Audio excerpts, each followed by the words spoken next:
Hi friends, welcome to பிஜிஸ் kitchen. இன்றைக்கி என்னோடய afternoon routine vlog தான் பார்க்க போகிறோம். ஆஃப்டர்நூன் என்ன ரெசிபிலாம் செஞ்சுருந்தேன்னு வீடியோ ஷேர் பண்ணியிருக்கேன். இன்றைக்கி ஆஃப்டர்நூன் நான்வெஜ் ரெசிபி தான் செஞ்சுருந்தேன்.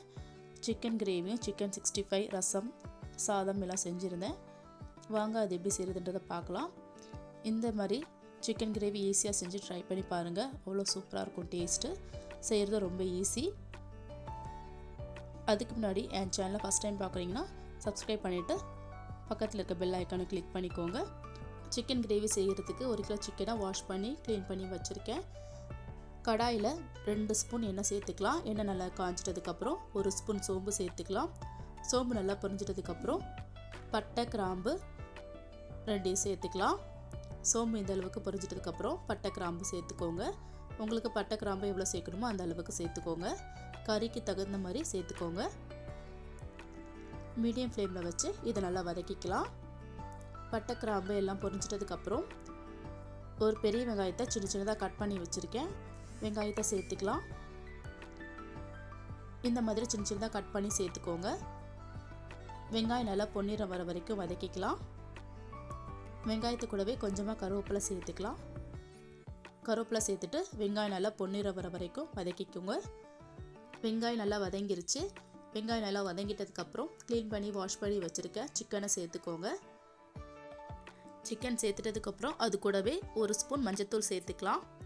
மஞ்சத்தூள் சேர்த்துட்டதுக்கப்புறம் கறிக்கு தேவையான அளவு உப்பு சேர்த்துக்கலாம்.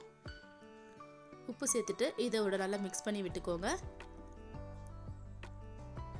மஞ்சத்தூள் பச்சை ஸ்மெல் போகிற வரைக்கும் வதக்கிக்கலாம். மீடியம் ஃப்ளேமில் வச்சு வதக்கிக்கோங்க. இந்த அளவுக்கு வதங்கிட்டதுக்கப்புறம் 2 ஸ்பூன் இஞ்சி பூண்டு பேஸ்ட் சேர்த்துக்கிறேன். இஞ்சி பூண்டு பேஸ்ட் பச்சை ஸ்மெல் போகிற வரைக்கும் நல்லா வதக்கிக்கலாம். மீடியம் ஃப்ளேமில் வச்சு வதக்கிக்கணும். இஞ்சி பூண்டு பேஸ்ட் சேர்த்தோடனே அடி பிடிக்கும். இந்த மாதிரி மிக்ஸ் பண்ணிக்கிட்டே இருக்கணும். நல்லா வதங்கிட்டதுக்கப்புறம் காரத்துக்கு நான் வீட்டில் அரைச்ச மிளகாய்த்தூள் 2 ஸ்பூன் சேர்த்துக்கிறேன். 2 ஸ்பூன் மிளகாய்த்தூள் சேர்த்துட்டதுக்கப்புறம் 2 ஸ்பூன் தனியாத்தூள் சேர்த்துக்கலாம். மிளகாய்த்தூள் தனியாத்தூள் பச்சை ஸ்மெல் போகிற வரைக்கும் ஒரு 5 நிமிஷம் நல்லா வதக்கிக்கலாம். மீடியம் ஃப்ளேம் வச்சு மசாலா பச்சை ஸ்மெல்லாம் போகணும். ஒரு 5 நிமிஷம் நல்லா வதக்கிக்கலாம். 5 நிமிஷம் நல்லா வதங்கிட்டதுக்கப்புறம் ஒரு பெரிய வெங்காயம் ஒரு தக்காளி 2மே நல்லா சாஃப்டாக அரைச்சி சேர்த்துக்கலாம். இது கிரேவி திக்னஸ்க்காக இந்த அளவுக்கு நல்லா சாஃப்டாக அரைச்சி சேர்த்துக்கோங்க. இந்த மாதிரி சேர்க்கறதுனால கிரேவி நல்லா திக்காக இருக்கும். கிரேவி திக்னஸ்க்காக சில பேர் தேங்காய் கூட அரைச்சி சேர்த்துப்பாங்க. தேங்காய் இல்லாதப்போ இந்த மாதிரி வெங்காயம் தக்காளி கூட அரைச்சி சேர்த்து செஞ்சு பாருங்கள். டேஸ்ட்டு செம்மையாக இருக்கும். இதோட நல்லா மிக்ஸ் பண்ணி விட்டுக்கலாம். நல்லா கலந்து விட்டதுக்கப்புறம் சிக்கனில் ஈவனாக மசாலா மிக்ஸ் ஆகணும். ஒரு 5 நிமிஷம் இந்த மாதிரி கலரி விட்டுட்டு மூடி போட்டு வச்சிடலாம். ஒரு 5லேருந்து 10 நிமிஷம் மூடி போட்டு வச்சிடலாம் மசாலா பிடிக்கிறதுக்காக. பாருங்கள், இந்த மாதிரி சைடில் எண்ணெய் பிரிஞ்சு வரும். இந்த ஸ்டேஜில் சிக்கன் வேகிறதுக்காக ஒரு 2 கப் தண்ணி சேர்த்துக்கலாம். தண்ணி சேர்த்துட்டதுக்கப்புறம் உப்பு கரெக்டாக இருக்கான்னு செக் பண்ணி சேர்த்துக்கோங்க. நான் உப்பு சேர்த்துட்டு உடனே நல்லா மிக்ஸ் பண்ணி விட்டுக்கிறேன். இந்த அளவுக்கு மிக்ஸ் பண்ணிட்டதுக்கப்புறம் இது ஒரு 10 நிமிஷம் மூடி போட்டு வச்சிடலாம். சிக்கன் நல்லா வேகணும். அதுக்குள்ளே சிக்கன் 65 ரெடி பண்ணிடலாம். நான் 1/2 கிலோ சிக்கன் க்ளீன் பண்ணி வாஷ் பண்ணி வச்சுருக்கேன். அது கூட 1/2 ஸ்பூன் மஞ்சத்தூள் சேர்த்துக்கலாம். அது கூடவே 1/2 ஸ்பூன் இஞ்சி பூண்டு பேஸ்ட் சேர்த்துக்கலாம். சிக்கன் எவ்வளோ எடுத்துருக்கீங்களோ அந்த அளவுக்கு இஞ்சி பூண்டு பேஸ்ட் சேர்த்துக்கோங்க. அது கூடவே ஆச்சி சிக்கன் 65 மசாலா 2 ஸ்பூன் சேர்த்துக்கிறேன். இது கூடவே ஒரு 2லேருந்து 3 ஸ்பூன் கார்ன்ஃப்ளவர் சேர்த்துக்கலாம். கார்ன்ஃப்ளவர் சேர்த்துட்டதுக்கப்புறம் தேவையான அளவு உப்பு சேர்த்துக்கலாம். உப்பு சேர்த்துட்டதுக்கப்புறம் 2 ஸ்பூன் தயிர் சேர்த்துக்கிறேன். தயிர் சேர்த்துட்டு உடனே நல்லா மிக்ஸ் பண்ணி விட்டுக்கலாம். தயிர் சேர்க்கறதுனால சிக்கன் நல்லா சாஃப்டாக இருக்கும். இந்த அளவுக்கு மிக்ஸ் பண்ணி எடுத்துக்கோங்க. தண்ணி எதுவும் சேர்க்காம இது ஒரு 1/2 மணி நேரம் அப்படியே ஊறட்டும். மூடி போட்டு வச்சிடலாம். 10 நிமிஷம் ஆயிடுச்சு. சிக்கன் கிரேவி ரெடி ஆயிடுச்சு. இந்த அளவுக்கு நல்லா கொதிச்சதுக்கப்புறம் உடனே நல்லா கலந்து விட்டுக்கலாம். சிக்கன் கிரேவி ரெடி ஆயிடுச்சு. ஃபைனலாக கொத்தமல்லி தூவிட்டு ஃப்ளேம் ஆஃப் பண்ணிடலாம். சின்ன சின்னதாக கட் பண்ணி வச்சுருக்கேன். கொத்தமல்லி சேர்த்துக்கிறேன். கொத்தமல்லி சேர்த்துறதுக்கப்புறம் ஃப்ளேம் ஆஃப் பண்ணிட்டேன். சுவையான சிக்கன் கிரேவி ரெடி ஆயிடுச்சு. நீங்களும் இந்த மாதிரி என் ஸ்டைலில் சோறுடை செஞ்சு ட்ரை பண்ணி பாருங்கள். சிக்கன் கிரேவி சூப்பராக இருக்கும். நான் ஈஸியான மெத்தடில் செஞ்சுருக்கேன்.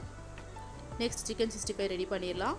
பேனில் சிக்கன் 65 செய்கிறதுக்கு தேவையான எண்ணெய் சேர்த்துருக்கேன். எண்ணெய் நல்லா காஞ்சிட்டதுக்கப்புறம் மசாலா போட்டு வச்சுருக்க சிக்கனை கொஞ்சம் கொஞ்சமாக போட்டு ஃப்ரை பண்ணி எடுத்துக்கலாம். எண்ணெயில் மீடியம் ஃப்ளேம் வச்சு சிக்கனை கொஞ்சம் கொஞ்சமாக போட்டு ஃப்ரை பண்ணி எடுத்துக்கலாம். ஹை ஃப்ளேமில் வச்சு ஃப்ரை பண்ணக்கூடாது, மீடியம் ஃப்ளேமில் வச்சு ஃப்ரை பண்ணி எடுத்துக்கோங்க. ஒரு பக்கம் ஃப்ரை ஆகிடுச்சு, இது இன்னொரு பக்கம் திருப்பி விட்டுக்கிறேன். இதே மாதிரி எல்லா சிக்கனையும் ஃப்ரை பண்ணி எடுத்துக்கலாம். சிக்கனில் மசாலா போட்டு வைக்கும்போது தயிர் போட்டு வைக்கிறதுனால உங்களுக்கு சிக்கன் நல்லா சாஃப்டாக வரும். மசாலா எதுவும் உதிராமல் சிக்கன் 65 இவ்வளோ சூப்பராக வந்திருக்கு பாருங்கள். நான் செஞ்ச மாதிரி இவ்வளோ செஞ்சு ட்ரை பண்ணி பாருங்கள். இதே மாதிரி எல்லாத்தையும் நான் ஃப்ரை பண்ணி எடுத்துக்கிறேன். இது சிக்கன் 65 ரெடி ஆகிடுச்சு. சிக்கன் 65 எல்லாம் ஃப்ரை பண்ணி எடுத்தாச்சு.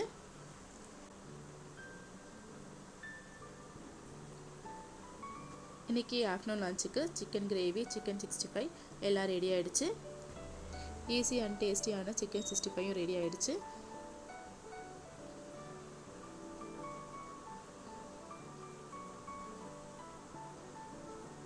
ஆஃப்டர்நூன் லஞ்சுக்கு சுட சுட சாதம், சிக்கன் 65, ரசம், சிக்கன் கிரேவி எல்லாம் ரெடி ஆகிடுச்சு.